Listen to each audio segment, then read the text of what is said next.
What if I told you that in 1924, the United States almost elected a third-party president who could have transformed American politics forever? A man who challenged both corporate power and political machines and came dangerously close to the White House. Imagine a world where Robert M. La Follette becomes president, defeating both the Republican incumbent Calvin Coolidge and Democratic challenger John W. Davis. Stay tuned, because this isn't just a history lesson. This is a deep dive into an alternate future, one where America might never again be ruled by just two political parties. Like and subscribe for more. Also, don't forget to hit that notification bell for more history documentaries. Please watch the video till the end, as good interaction would help the performance of the video and the growth of my channel massively. A shocking victory. How La Follette won in 1924. In our alternate timeline, several key factors shift in Robert La Follette's favor. Labor and farmer mobilization. Organized labor and Midwestern farmers, frustrated by the corporate-friendly policies of both parties, turn out in record numbers. The farm crisis hits harder and earlier in this timeline, intensifying rural anger toward the Republicans.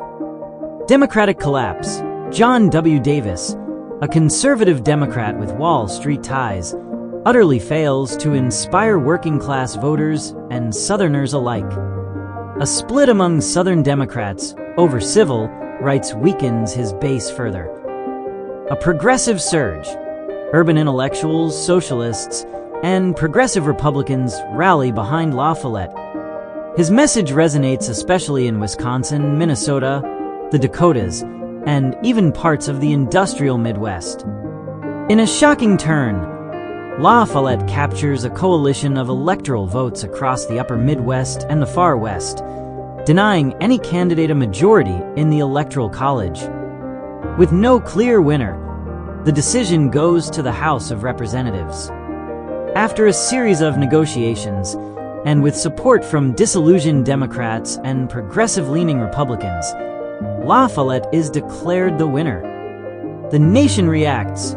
Cheers, shock, and division. The reactions are as varied as the country itself. Northern progressives celebrate a long-awaited political revolution.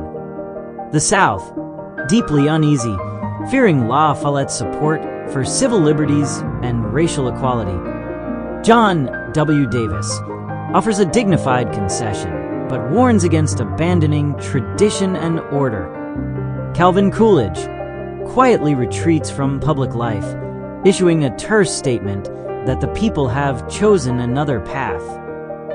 La Follette's victory sends shockwaves through the American establishment, with Wall Street entering a brief panic. President La Follette. The first 100 days. Robert M. La Follette begins his presidency in early 1925 with a clear progressive mandate. His cabinet features labor leaders, progressive Republicans, and even some left-leaning Democrats. Names like Senator George Norris, Jane Addams, Norman Thomas. Key domestic actions. Anti-monopoly legislation. Cracks down on trusts, railroads, and banking giants. Labor rights expansion. Federal protections for union organizing and collective bargaining. Progressive taxation. He rejects Coolidge-style tax cuts and instead pushes a new revenue act aimed at taxing the wealthy and corporations. Economy. A very different roaring 20s. Without Coolidge's laissez-faire economics, the 1920s boom is tempered. No Revenue Act of 1926. Instead, La Follette imposes stricter regulations on Wall Street and raises corporate taxes. Farm relief. He signs a version of the McNary-Haugen Farm Relief Bill, rejected by Coolidge in real life, offering price supports to struggling farmers.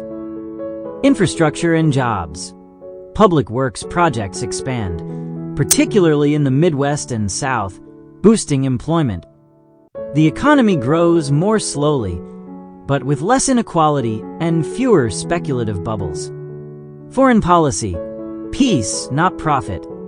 La Follette continues America's tradition of isolationism, but with a moral twist. Kellogg-Briand Pact. He not only supports it, but strengthens its enforcement mechanisms. Anti-imperialism. Begins withdrawal of troops from the Caribbean and Central America. League of Nations. While still skeptical, La Follette considers conditional participation as long as it guarantees non-interventionism. Social issues and technology. Charles Lindbergh's flight. La Follette celebrates Lindbergh's Atlantic flight, but uses the occasion to call for public investment in aviation research and infrastructure, seeing air travel as a public good, not just private profit. Racial tensions and immigration. Ku Klux Klan. La Follette openly condemns the Klan and orders a Justice Department crackdown. Immigration Act of 1924. He vetoes the act, calling its racial quotas un-American. His veto is controversial, but historic. The political landscape. The end of the two-party system. La Follette's presidency leads to seismic political realignment. The Progressive Party becomes a force. By 1926, several senators and dozens of House members defect to the Progressives. Republicans split. The GOP fractures between conservative, Coolidge-style Republicans and moderates like George Norris. Democrats flounder. Without a clear identity, the party loses ground to both progressives and populist Republicans.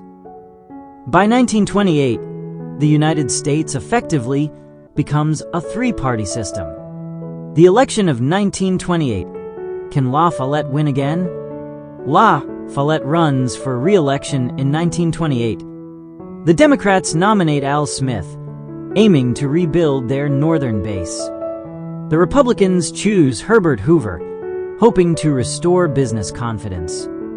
La Follette wins again, this time more decisively. His second term focuses on universal health care proposals, federal education funding, continued trust busting, and campaign finance reform. Long-term impacts. No Great Depression. Without the 1929 stock market bubble, driven by deregulation, a La Follette presidency may delay or soften the crash. Civil rights movement starts earlier. Federal support for racial equality begins in the 1930s, not the 1960s. More political diversity. By the 1940s, America has four major parties: Republicans, Democrats, Progressives, and Social Democrats. La Follette's legacy. Robert M. La Follette is remembered as the first true people's president, the man who shattered the two-party monopoly and gave America a more democratic politics. Schools bear his name, and his influence is seen in every debate over campaign finance, corporate power, and civil liberties. What do you think? Write your opinion and version of the story in the comments below. Please be polite and kind. If you want to know what would have happened if Bush defeated Clinton in 1992, click on the video on the left. Thanks for watching.